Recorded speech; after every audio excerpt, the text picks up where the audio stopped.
Hallelujah. खुदा के कलाम में लिखा है भजन संहिता 33 के 18 और 19 में, यकीनन रब की आंखें उन पर लगी रहती हैं जो उसका खौफ मानते और उसकी मेहरबानी के इंतजार में रहते हैं कि वह उनकी जान मौत से बचाए और काल में महफूज रखे। आज का जो काल चल रहा है, आज का जो वक्त चल रहा है, खुदा ने मुझे और आपको महफूज रखा है। ये उसकी मेहरबानी है। और ये भी हो सकता है कि कई विश्वासी उन परिस्थितियों से गुजरे जहां उनकी जान जा सकती थी, मगर आसमान के खुदा ने उनको संभाल लिया।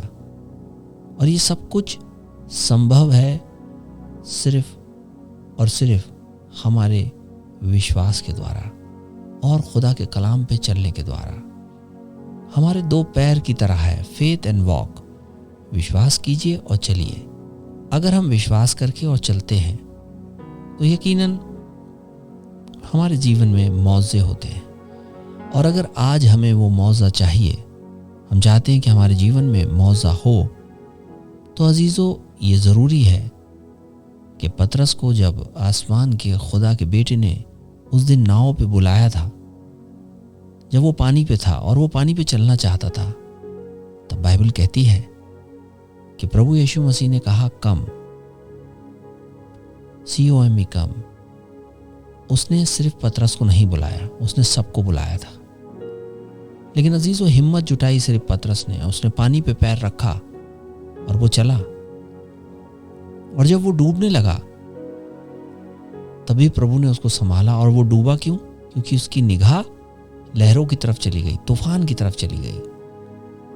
तो आज हमारे जीवन में कोई तूफान क्यों ना हो, हमारी निगाह उस तूफान से डरने की जरूरत नहीं है।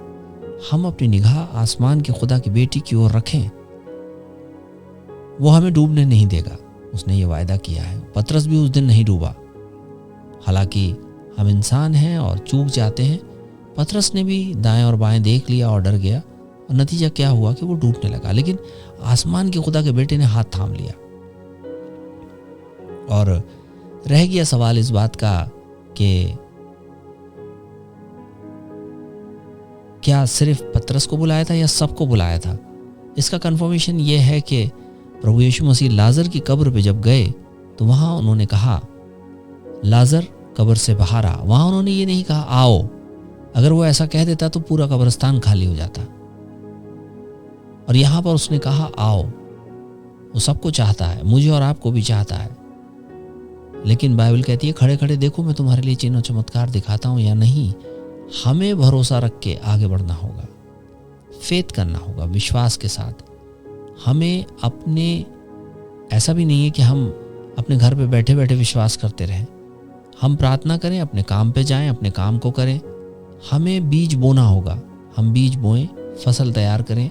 अपना जो भी हमारा काम है वो हम करें। खुदा उस पर बरकत देगा और सही समय आने पर हमें वो मुश्किल से निकाल लेता है। हालेलुया। आप सबको जय मसीह की।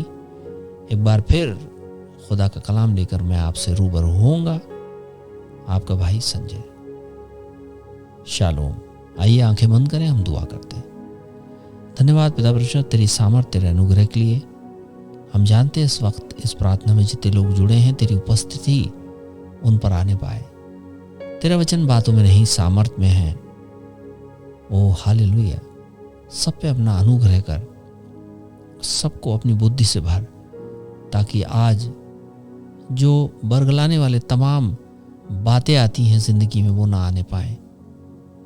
हालेलुया। अपनी दया कर, अनुग्रह कर, सारे घरानों पर आशीष दे प्रभु। उनके जीवन में जो आज तक वो मांग रहे नहीं हुआ तो आप उत्तर दे। यीशु नासरी के नाम में मांगते हैं, आमीन। शालोम।